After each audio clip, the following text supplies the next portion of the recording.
Yaman kembali menunjukkan tajinya di Laut Merah selesai konfrontasi sengit dengan Amerika Serikat. Pasalnya Houthi kembali menyerang kapal Perancis yang hendak ke Israel. Beruntungnya kapal tersebut tidak mengalami kerusakan meski kondisi sempat mencekam beberapa saat lantaran terombang-ambing di Laut Merah. Dikutip dari Reuters, serangan itu terjadi pada Rabu 3 Januari 2024. Serangan itu pun telah dikonfirmasi oleh juru bicara militer Houthi yakni Yahya Saree, yang mengatakan Houthi telah mengirimkan pesan peringatan ke kapal Perancis. Namun awak kapal itu mengabaikan peringatan dari Houthi, oleh sebab itu Houthi langsung meluncurkan dua serangan rudal ke arah kapal tersebut. Beredar video di media sosial yang memperlihatkan kapal tersebut terombang-ambing di Laut Merah. Diketahui kapal kontainer Prancis itu ialah CMA dan CGM, sementara perusahaan pelayaran CMA dan CGM mengatakan tidak terjadi kerusakan kapal seusai serangan Houthi. Perusahaan itu juga mengatakan kapal kontainer itu hendak menuju ke Mesir, bukan Israel.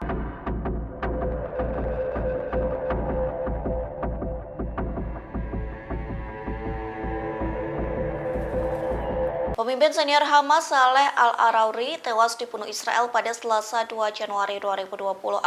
Selesai pembunuhan tersebut, Hizbullah meradang hingga melakukan pembalasan lebih kejam. Pasalnya Hizbullah meluncurkan 10 serangan hanya dalam waktu 14 jam saja. Dikutip dari Hindustan Times, Hizbullah memporak-porandakan Israel Utara, adapun serangan udara itu diluncurkan dari Lebanon. Dalam serangan itu, Hizbullah mengaku telah menyerang markas komando baru dari pasukan pertahanan Israel atau IDF. Bahkan Israel mengalami kerugian besar seusai serangan Hizbullah ke sisi utara. Pasalnya IDF baru saja meletakkan peralatan mata-mata di Keren dekat perbatasan Lebanon. Namun peralatan pengintaian itu langsung hancur dalam serangan Hizbullah. Tak hanya itu, namun serangan militer Lebanon ini juga mengakibatkan tentara Zionis terluka dan tewas. Sayangnya Hizbullah tidak merinci jumlah tentara IDF yang tewas.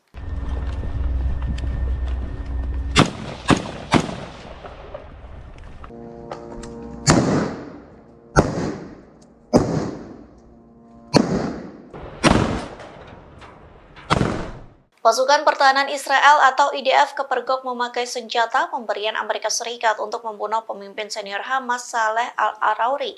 Selesai pembunuhan itu menggemparkan dunia, Amerika Serikat mengaku tak mengetahui serangan IDF ke Lebanon. Bahkan Washington menyebut Israel tak meminta izin sebelumnya terkait serangan itu. Dikutip dari Al-Mayadeh.net, hal tersebut disampaikan oleh seorang pejabat pertahanan Amerika Serikat pada Rabu 3 Januari 2024 yang menyebut serangan Israel hingga menewaskan Al-Arauri merupakan serangan dari IDF. Pernyataan senada juga disampaikan oleh juru bicara Departemen Luar Negeri Amerika Serikat yakni Matthew Miller yang mengatakan Amerika Serikat tidak diberitahu sebelum serangan drone IDF hingga menewaskan petinggi Hamas. Sementara dikutip dari Kaberni, senjata yang digunakan IDF dalam penyerangan itu merupakan pemberian Amerika Serikat. Hal tersebut disampaikan oleh anggota Biro Politik Hamas di Lebanon, yakni Osama Hamdan. Pihaknya menekankan bahwa kurangnya tanggung jawab Israel tidak berarti bahwa mereka tidak membunuh Al-Arauri. Sayangnya, Hamdan tidak memberikan informasi lebih rinci soal senjata tersebut.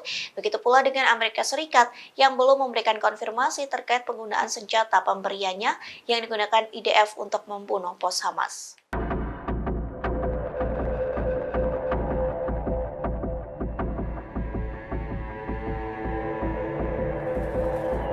Beberapa waktu yang lalu, Hamas pernah menggunakan jebakan pengeras suara untuk memancing pasukan pertahanan Israel atau IDF di Gaza. Rupanya taktik tersebut diduplikat atau ditiru oleh tentara Zionis. Alih-alih berhasil menjebak Hamas, tentara Israel justru mengalami kegagalan total di Gaza Tengah. Dikutip dari tribunnews.com, hal itu disampaikan oleh seorang komandan dari Brigade Al-Qassam yang mengatakan Israel menggunakan tipuan suara robot untuk menjebak anggota Hamas. Penipuan itu dilakukan secara terbuka untuk memikat Hamas pergi ke Camp Buridge. Adapun suara robot itu menyerupai suara tank, kendaraan hingga suara tembakan. Hamas menegaskan taktik itu bertujuan untuk mengungkap lokasi para militan Palestina.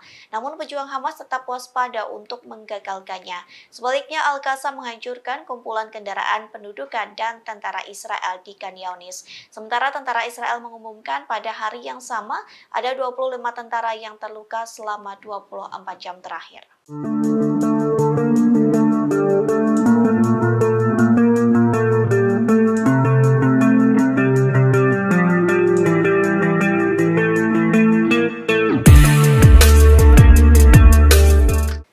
Sekretaris Jenderal Hizbullah Hasan Nasrullah menyampaikan pidato selesai pemimpin Hamas Saleh Al-Arauri dibunuh oleh Israel.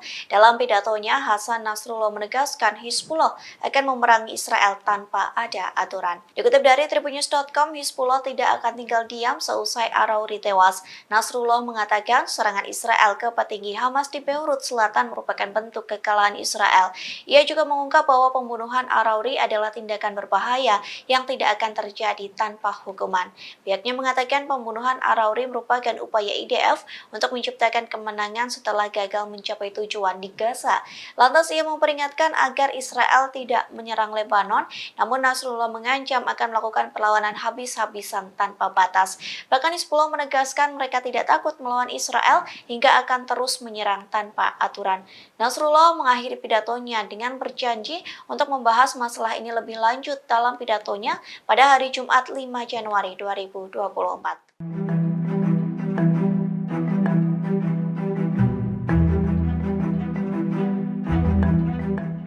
Serangan bertubi-tubi dilayangkan Hizbullah ke kota Israel, adapun serangan itu menggunakan 2 rudal anti-tank yang ditembakkan dari Lebanon. Dikutip dari The Times of Israel, Hizbullah menyerang kota Shlomi yang berada di dekat perbatasan. Serangan itu pun dikonfirmasi oleh wali kota Shlomi, Gabi Naaman, yang mengatakan salah satu rudal Hizbullah menghantam dekat sebuah bangunan. Beruntungnya rudal tersebut tidak membuat kerusakan yang signifikan. Saat serangan itu pun tidak terdengar sirine yang meraung-raung di kota Shlomi. Sementara beredar video di media sosial memperlihatkan kota Shlomi selesai diserang rudal Hizbullah. Kota di dekat perbatasan itu diselimuti asap hitam pekat. Naaman pun mengatakan serangan tersebut merupakan kejadian yang serius. Ia pun menggambarkan bahaya besar dari serangan tersebut bagi warga Shlomi, namun ia menyebut sebuah keajaiban karena tidak ada kerusakan fisik pada warga sipil. Meski begitu, Naaman tetap saja tidak setuju jika warga hidup dalam situasi yang mencekam.